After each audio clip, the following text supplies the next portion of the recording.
Today we'll continue on the theme of how to approach the Buddha's teaching as a very interesting training. When we recollect the Dhamma, we have the Pali phrase, Swakato Bhagavata Dhammo Sandittiko Akaliko Ehipassiko Opanayako Pachattang Veditambo Vinyuhiti. Today I want to focus on two words inside that phrasing, which is ehipassiko and vinyuhi. Ehipassiko literally means come and see-ish, a thing to be seen after you come in, something to be investigated. And this is something that vinyu do, wise people do. So this is why the Dhamma is pachattang veditambo vinyuhiti. The Dhamma is something to be experienced individually by the wise. And wise people, they investigate. Now, of course, the Dhamma isn't a job. It's more like a hobby, because you don't get paid to do it. So imagine that a family member of yours was murdered, and you're not a police person, and you choose to investigate yourself as a private investigation who was the murderer. Now, you're not being paid. You have no motivation to do it because of finances. Your motivation is purely because you're interested in doing it, because you loved your family member and you're really, really interested in personally knowing who did the murder. So it's the same with the Dhamma. Everything that we do in the true Dhamma is for free. And so our motivation for exploring the Dhamma isn't coming from money, but it's coming from something deep on the inside that makes us interested in it. So it's a little bit like, who murdered my happiness? Who murdered peace and freedom in society? Now these are very interesting questions, right? Because everybody wants happiness and everybody wants to live in a peaceful and free society. And these are recurrent problems that we have throughout human civilization, particularly for Chinese people, because civilization history in China is just so long. And so we're very, very conscious of how easily civilizations rise and fall. So we need to investigate that question with a great sense of self-interest, because when civilizations rise and fall, when there's a lot of instability, that's a big problem for us personally. So a wise person would personally want to investigate that and experience the solution to that problem.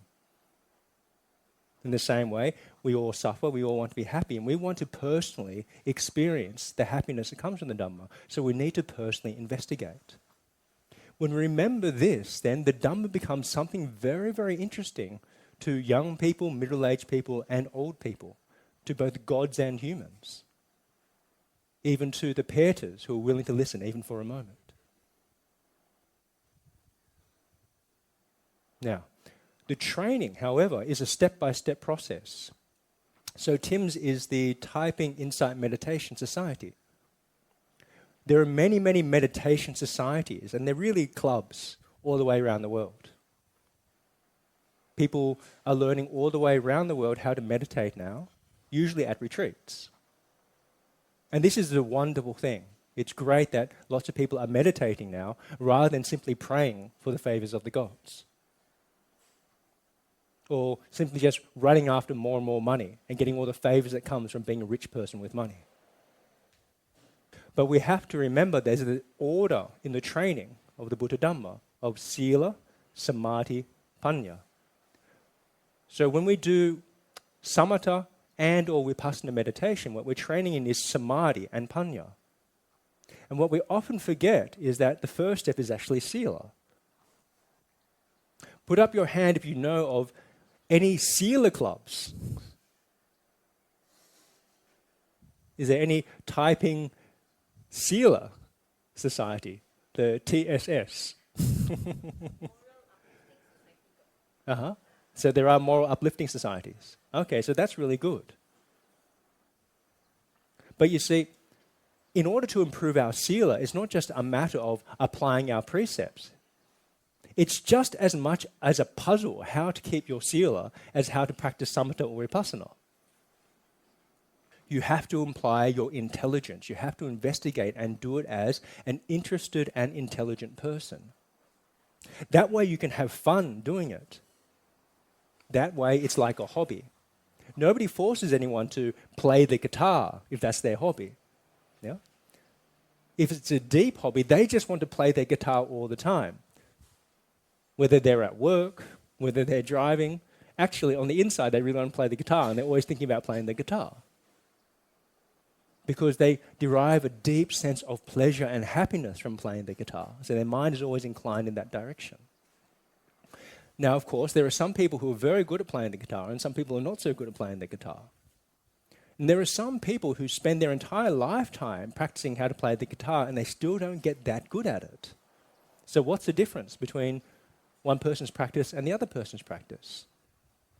The main factor is the extent to which you are mindful and you investigate what you're actually doing and the results of what you're actually doing. Because you can spend a lifetime practicing mistakes, and if you don't realize it, you actually get worse every single day. Or you can spend your whole lifetime not practicing mistakes, but not investigating how to improve. So you don't get worse, but you stay at the same level. And then sometimes you can have a teacher, he gets you to a certain level, but he doesn't know anything past that. So you get to that level and you practice his instructions very, very precisely, but then you don't get past that level. That's the time in all skills where you need to find a new teacher. And if you've got a good teacher, they will recommend you on, actually, without any sense of jealousy whatsoever. But if you can't find a teacher, then what you need to do is you need to investigate very, very carefully what are the gaps in your guitar practice. What new things could you do? So there is an element of not just intelligence investigation, but also of creativity. You need to creatively think of something else you might add to your practice, and then you have to be brave enough to try it and see what happens. And quite often in the situation where you don't have a teacher, you make mistakes. But then you can learn from those as well, if you're an intelligent person. Now, this way of playing the guitar is very, very interesting. A person who plays guitar in this way is improving all the time, and they're deriving from their practice more and more pleasure and satisfaction from their hobby every single day. Because it's not just the joy of making beautiful sounds, nor the joy of being able to please other people with those beautiful sounds. But in particular, it's the joy of seeing that you are mastering a skill. That's actually the biggest joy out of all. That's why different people have different hobbies. What ties them all together is that they stick with their hobby in the long term because they can see that they are changing for the better. That they can control themselves and they have mastery over their destiny through their actions. That's the purpose of the Buddha's teachings. Mastery over your future through your intelligent actions. So when you see that you can actually control your life increasingly because of the way that you're changing and developing your practice, then every single day is a day that you can't wait to wake up in the morning and practice. You want to develop the Buddha's teachings of Sila Samadhi Panya, whether you're brushing your teeth, whether you're on the toilet, whether you're having breakfast, whether you're planning how you're going to get to work today because there's a traffic jam. Everything becomes an opportunity to practice Sila Samadhi Panya. So we emphasize a lot how to practice mindfulness in everything that we do. But we often forget that we need to practice Sila in everything that we do. And there are many problems, of course, in this world, in 2025, with practicing Sila in the everyday world, because most other people aren't doing it. And so if you're in any situation where other people are going in a certain direction, it's very, very hard to move in a different direction. There's a tug to the culture. It's almost like a physical force. So you can be very, very independent in your views when you're alone, but the moment when you're with a group of people who are doing something else, it's very hard to maintain what you think, let alone maintain what you do. Very hard to forget what you believe in. One way to move ahead in Buddhist society is for us to broaden the scope of what our societies are about. So that we include not just meditation and practice of meditation and discussion about meditation and teachings about the theory of meditation, but we get a lot of discussion, intelligent discussion, about how we're going to practice our 5 precepts in everyday life. It's a really interesting puzzle, right? How can I get through an entire day at the office, 8 hours, 10 hours, 12 hours, without telling a single lie?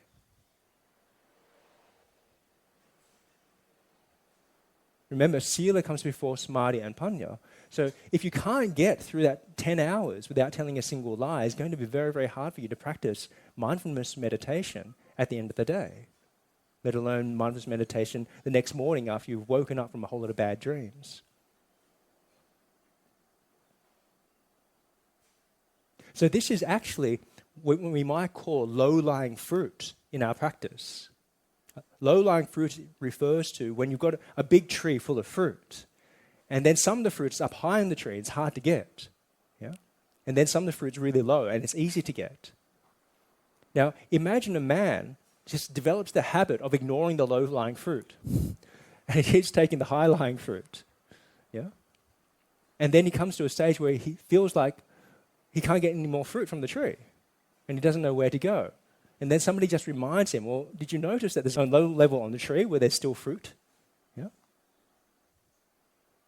So in the same way, if we were to re-emphasize the practice of sila, not just as an individual thing, but as a group practice, just like we monks really emphasize doing our precepts, our Patimokkha precepts, 227, plus all the other minor rules, together as a community, then actually the practice of sila doesn't become this difficult moral restraint over your life.